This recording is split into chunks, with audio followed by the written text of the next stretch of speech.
Hello, नमस्कार बच्चों। आज हम लोग कक्षा 12वीं में सेकंड यूनिट स्टार्ट कर रहे हैं। ठीक है, तो उसमें पहला सत्र है एल्डर केयर का परिचय। इसी को हम लोग बुजुर्ग देखभाल का परिचय भी बोल सकते हैं।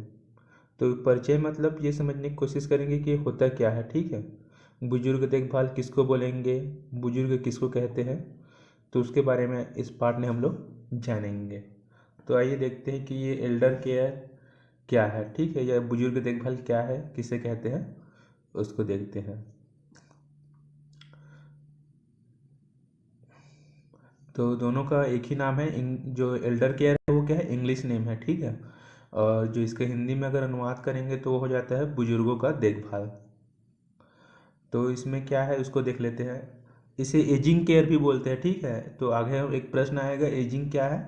ठीक है, तो उसको भी देखेंगे। तो इसे एजिंग केयर भी कहते हैं। तो ये समझते हैं कि बुजुर्ग देखभाल मतलब क्या होता है।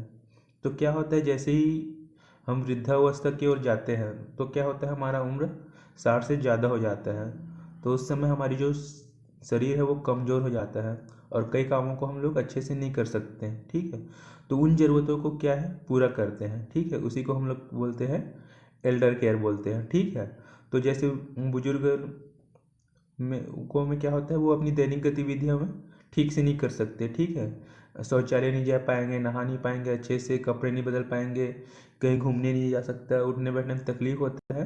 तो जो उनकी दैनिक गतिविधि है उनमें क्या करना, उसकी सहायता करना, व्यक्तिगत स्वच्छता में ध्यान देना। ठीक है, और जो भी अलग अलग कार्य है उनमें सहायता करना एल्डर केयर या बुजुर्गों का देखभाल कहलाता है। तो ये हो गया हमारा बुजुर्ग देखभाल। ठीक है, जो बुजुर्ग अवस्था में होने के कारण क्या है, वो अपना काम अच्छे से नहीं कर पा रहा है। ठीक है, शरीर कमजोर हो गया इस कारण, तो उनकी ज़रूरतों को पूरा करना, दैनिक गतिविधियों को, ठीक है, व्यक्तिगत स्वच्छता को, और जो भी ज़रूरत है, ठीक है, लिखने के लिए, पढ़ने के लिए, उठने के लिए जो भी ज़रूरत है उसको पूरा करना ही क्या है, एल्डर केयर या बुजुर्ग देखभाल है। तो इसके अंतर्गत जो एल्डर केयर होता है या बुजुर्ग देखभाल होता है, उसके अंतर्गत कई प्रकार के देखभाल दिए जाते हैं। ठीक है, जैसे दीर्घ अवधि देखभाल, 9वीं में पढ़े थे ना, तो इसमें क्या होता है, जो लंबे समय से बीमार होते हैं, अपना देखभाल नहीं कर सकते, उन लोगों को देखभाल दिया जाता है। दैनिक गतिविधियों में सहायता, वहीं नहाने में, कपड़े बदलने में, खाना खाने में, ठीक है, उठने बैठने में सहायता करना। हॉस्पिस केयर, इसको हम लोग आश्रम देखभाल के नाम से भी जानते हैं। जब किसी की मृत्यु होने वाला रहता है, ठीक है, उसका इलाज संभव नहीं रहता, तो उसे ज़्यादा से ज़्यादा कैसे आराम देना है, जो देखभाल देते हैं उसको क्या बोलते हैं, हॉस्पिस केयर है। नर्सिंग केयर, होम केयर के बारे में आप लोग जानते ही हो। ठीक है, होम केयर मतलब उसके घर में ही जाकर क्या करेंगे, देखभाल देंगे। नर्सिंग केयर मतलब जो नर्स जो देखभाल देते हैं उसको नर्सिंग केयर बोलते हैं। तो ये सब देखभाल उसके अंदर दिया जाता है। अब ये एक इम्पॉर्टेंट क्वेश्चन है कि एजिंग क्या है। ठीक है, एग्जाम में बहुत बार पूछा गया है एजिंग क्या है, तो इसको देखते हैं। तो एजिंग मतलब क्या है, एक शब्द में बोलूँ तो बुढ़ापा, वृद्धावस्था इसको बोल सकते हैं। ठीक है, तो बुढ़ापा क्या है या वृद्धावस्था क्या है, तो आप लोग अपने शब्दों में लिख सकते हैं। तो देखते हैं कि एजिंग मतलब क्या होता है। ठीक, तो एजिंग मतलब होता है उम्र बढ़ना। ठीक है, अब उम्र बढ़ते हैं तो क्या होता है, जैसे जैसे हमारा उम्र बढ़ते हैं वैसे वैसे हम क्या है, पुराने होते जाते हैं। तो इसको एक बार पढ़ लेते हैं। उम्र बढ़ना और पुराने होने की प्रक्रिया को एजिंग कहते हैं।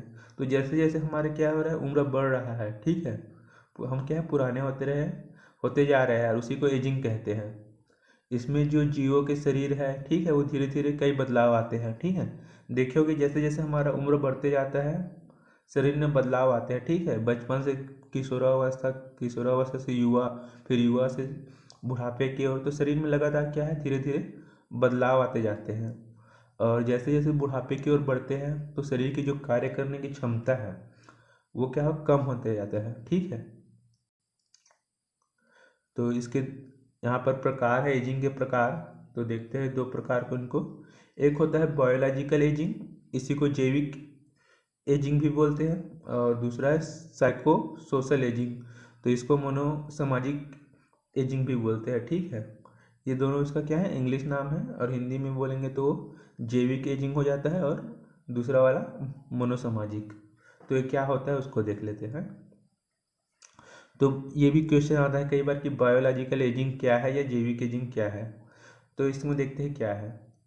यह एक प्रक्रिया है या शरीर की कोशिकाओं के बदलाव के कारण होता है। इसमें उम्र बढ़ने के साथ साथ शरीर में की कोशिकाओं और ऊतकों का नष्ट होना बढ़ जाता है। तो बायोलॉजिकल मतलब ये होता है कि जो कोशिका है वो क्या होता है, अब धीरे धीरे उसका उम्र भी बढ़ रहा है, वो भी पुराने होते जा रहा है, ठीक है। तो उसके कारण जो बदलाव आता है उसी को हम लोग बोलते हैं बायोलॉजिकल एजिंग, ठीक है। जो कोशिकाओं का अपने से ठीक होने की क्षमता रहता है, नया कोशिका निर्माण होने का जो क्षमता रहता है, धीरे धीरे उम्र बढ़ने के साथ वो क्या होता है, कम होते जाता है, ठीक है। जैसे कि लास्ट में लिखा है कोशिका और ऊतकों का नष्ट होना बढ़ जाता है। वो क्या है, धीरे धीरे अब क्या है, जल्दी जल्दी वो क्या है, ख़त्म होने लगता है, ठीक है। और जैसे बनना चाहिए उस स्पीड से, उस गति से वो नहीं बन पाता, तो उसको बोलते हैं बायोलॉजिकल एजिंग। जिसके कारण शरीर की कार्य करने की क्षमता धीरे धीरे कम होने लगता है। जैसे जैसे बुढ़ापा बढ़ता है वैसे वैसे बीमारी होने की संभावना बढ़ती जाती है। देखने सुनने में कई समस्याएं आता है, बालों त्वचा में बदलाव आना आदि। तो ये क्या है, इसका उदाहरण हम लोग बोल सकते हैं कि शरीर में साफ तौर पर देखने को मिलता है, ठीक है। जो हमारे त्वचा रहेगा वो कमज़ोर हो जाएगा, बाल सफ़ेद हो जाएंगे, ठीक है। और कई बुढ़ापे के लक्षण होते हैं, ठीक है। ज़्यादा बीमार होने लगते हैं, तो ये सब लक्षण उसमें दिखता है। ये सब किस कारण है, कोशिकाओं के पुराने होने के कारण, ठीक।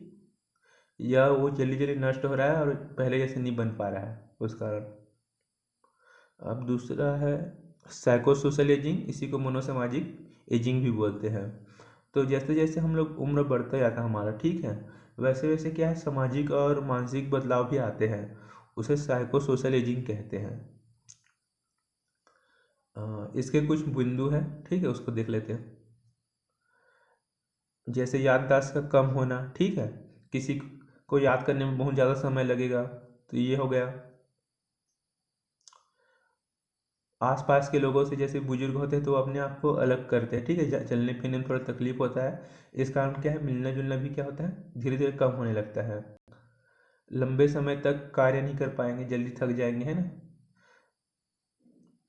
अपने आप को क्या है, परिवार के सदस्यों को खोने के बाद अकेला समझता है, ठीक। उसकी जो भी पति या पत्नी है तो उसकी कोई की मृत्यु हो गया तो वो अपने आप को क्या समझता है, अकेला समझता है, नई चीज़ों को जल्दी सीख नहीं पाता।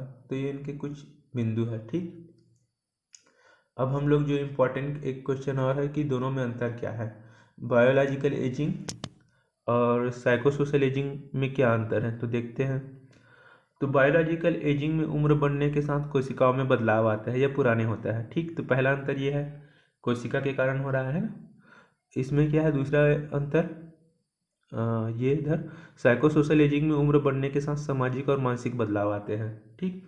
तो बायोलॉजिकल वाले में शारीरिक बदलाव आ रहा है एक तरह से, और इसमें जो है सामाजिक और मानसिक बदलाव आ रहा है, ठीक है। दूसरा, शरीर की कार्य प्रणाली कार्य करने की क्षमता में कमी आती है।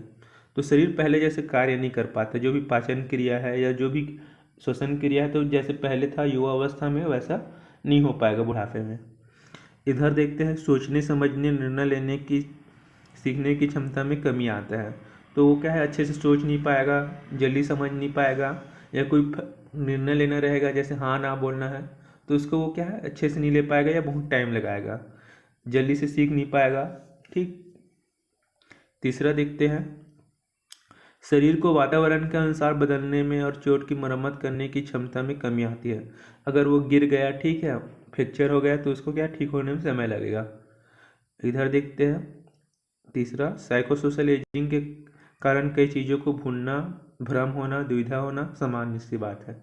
तो कई चीज़ों को हम लोग भूल जाएंगे, कंफ्यूज हो जाएंगे, ठीक है, भ्रम में रहेंगे, ठीक।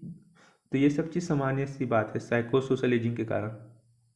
अब लास्ट देखते हैं, बायोलॉजिकल एजिंग में उठने बैठने देखने सुनने की क्षमता कम होती है, प्रतिरक्षा प्रणाली कमज़ोर होता है, कई बीमारियां होने लगता है।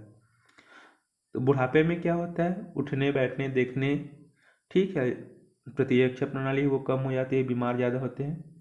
और इसमें देखते हैं रिटायरमेंट के बाद व्यक्ति काम की कमी महसूस करता है, ठीक है, रिटायरमेंट हो गया है, उसका क्या है, रूटीन में शामिल है कि डेली उसको काम में जाना है, ठीक। तो उसमें बदलाव आ जाता है, तो वो क्या है, काम की कमी महसूस करता है। किसी को अगर खो दिया अपने परिवार के तो वो अकेला समझता है अपने आप को, ठीक है। तो इतना ही है। तो अगले पार्ट में हम लोग जो बुजुर्गों की बुनियादी ज़रूरत होता है उसको पढ़ेंगे। उससे पहले ये है कि बुढ़ापे में क्या बदलाव आते हैं, ठीक है, परिवर्तन क्या होता है उसको पढ़ेंगे, ठीक। Thank you.